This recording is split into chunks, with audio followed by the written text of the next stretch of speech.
उन्होंने 6 बार हा राम हा राम हा राम हा राम हा राम हा राम, पूरे अयोध्या नगरी में जो है आक्रांत छा गया।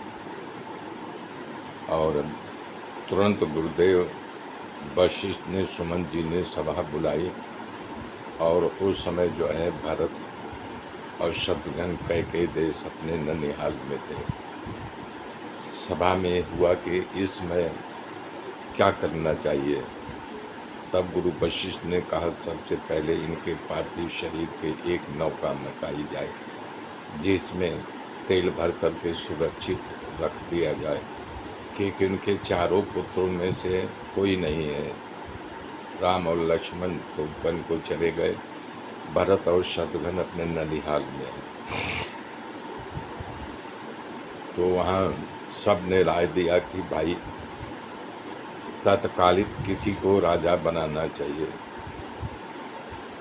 तो सुमंत मंत्री ने भी कहा कि हाँ, बिना राजा का इनकी अधीरता फैल जाएगी।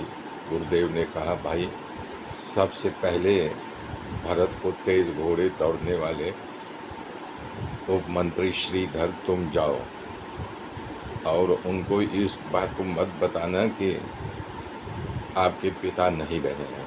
उनको कहना कि तत्काल गुरुदेव जी ने बुलाया है, तुरंत अयोध्या अति शीघ्र पहुँचो।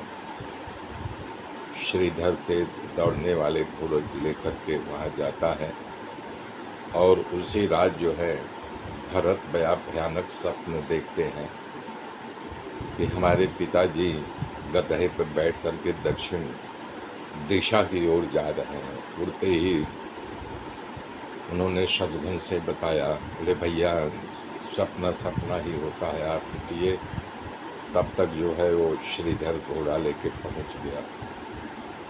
और जब राजा राजकुमार भरत से मिले तो उनको देख करके सशंकित हो गए। बोले क्या बात है श्रीधर, हमको साफ साफ बताओ। बोला नहीं राजन, कुछ नहीं, खाली गुरुदेव जी ने हमको ये आज्ञा देकर भेजा है कि भरत को अति शीघ्र बुला करके यहाँ लाओ। अब उनके मन में संशय तो हो गया, तुरंत वो तैयार हो गए।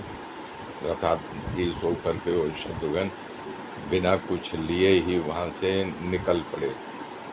लेकिन जब अयोध्या में प्रवेश किया तो अयोध्या एकदम सूनी लग रही थी। कोई भरत जी को देखकर उनका स्वागत नहीं कर रहा था, किसी के चेहरे पर खुशियाँ नहीं दिखाई दे रही थी। सबके चेहरे पर एक प्रकार का विषाद दुख छाया हुआ था।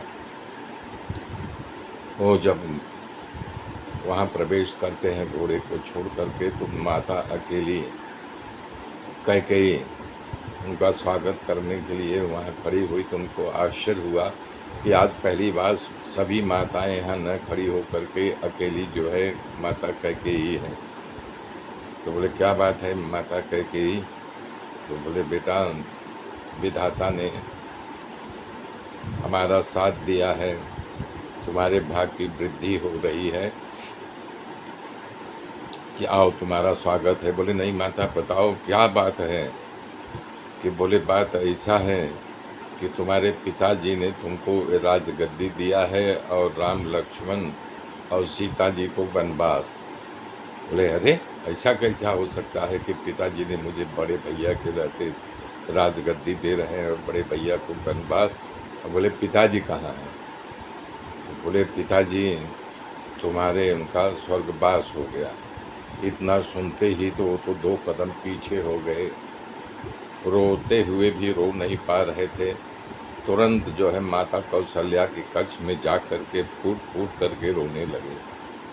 बोले माता बताइए मैं इतना अभागा हूँ, हमसे बड़ा अभागा कोई नहीं है, कि बताइए हमें राजगद्दी कैसे दे दिए और उसी का ये फल है कि पिता को इस धरती छोड़ करके मृत्यु लोक में जाना पड़ा।